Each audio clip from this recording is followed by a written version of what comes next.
the United Kingdom will be having a general election on the 8th of June, and it will be my first time voting. I'll be finally old enough in the eyes of the law to cast my vote on who will be the next Prime Minister, or rather, who my local constituents will be, because obviously you don't vote for Prime Minister directly.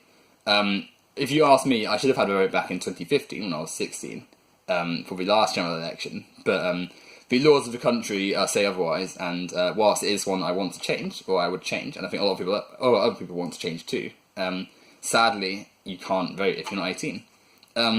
And it's going to be a quite important election, I feel, for a number of reasons. Most primarily because it'll be the last chance to end the destruction the Conservative Party are enabling on the country, enacting rather. Our next election will be in 2020, which is a long way away. And we're already seeing the sort of devastating effects the Tory control of the country was having on our nation. For instance, you can look at the NHS and how it's declined every year since the Tories have took power. We can look at homelessness and how that has increased since the Tories have taken power. We can look at the school funding being cut, which leads to schools struggling to support their students. And especially in more densely packed areas where you'd need more funding, the funding is being cut. And that's a massive problem. Transportation is another major issue. Every single year, workers have been facing layoffs and pay cuts, and that's a disgrace because without a transport system, the country would stop functioning.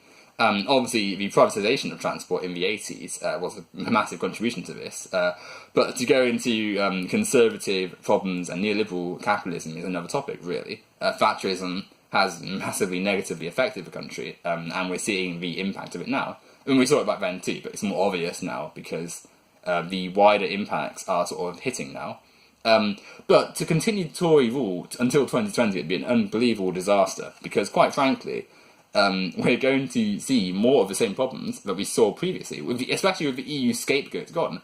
Whilst the EU was not perfect, many of the issues that were blamed on it were massively the fault of right-wing politics in our own country. And to blame Europe for it is simply insular and poor to do. It's a poor political analysis to just say the EU caused all the UK's problems and put none of blame on the terrible party running our country. Onto other parties. I mean, Labour have been slated a lot for their current traction, and I'm not really surprised. I don't really blame them. It's a bit of a mess at the moment with the party. Granted, I would still vote for them a million times over the Conservatives, and I am going to vote Labour because they're the only two parties who are going to win, and left is always better than right. And especially when the right is the Conservative Party, who have shown themselves to be inept and a failure for the nation.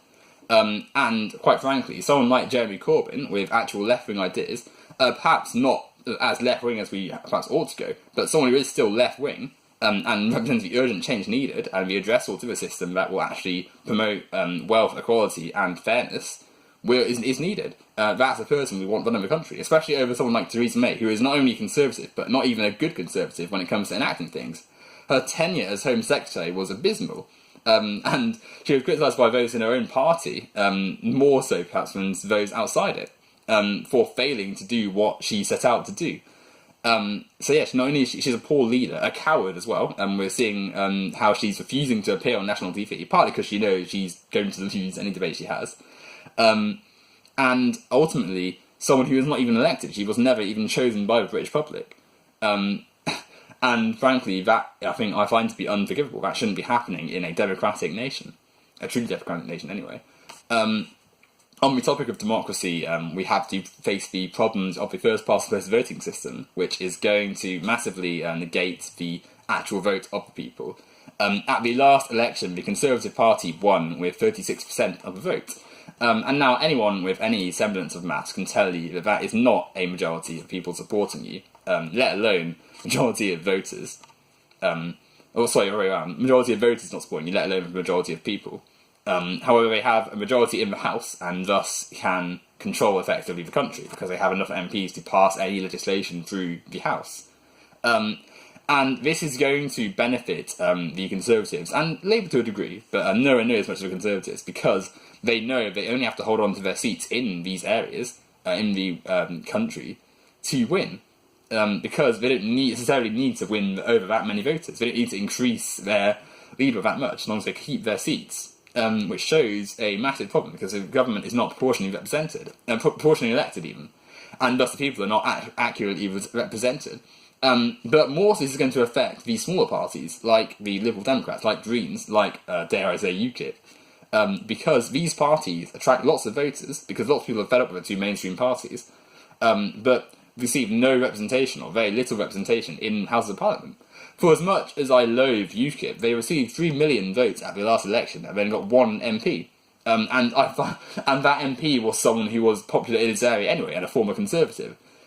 Which shows the massive flaws in the political system that we use to vote with. And indeed, in many constituencies, votes which don't go to the winning party, or vote in every constituency, if you don't vote for a winning party in your constituency, then it counts for nothing. So to call our system democratic and fair is a lie, I feel, because you don't really have a say if you live somewhere where one candidate is obviously going to win.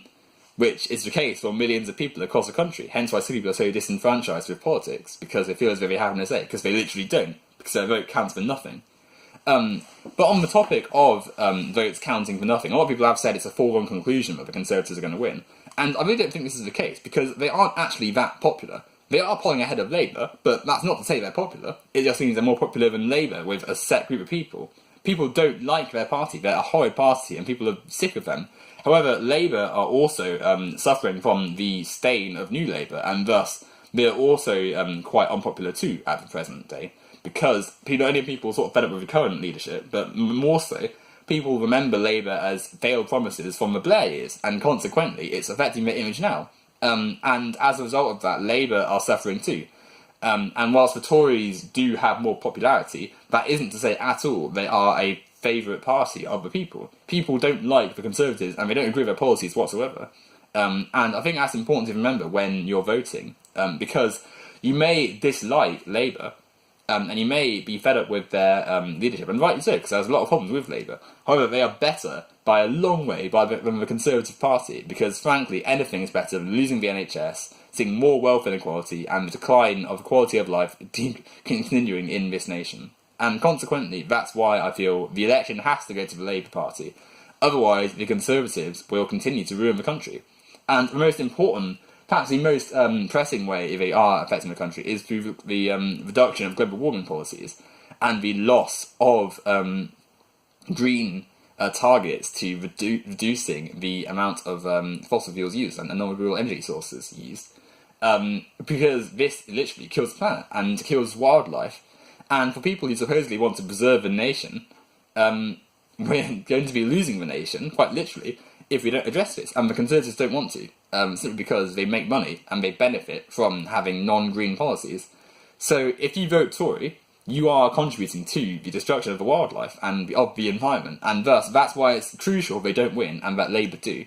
Because frankly, anything would be better than a Conservative government yet again.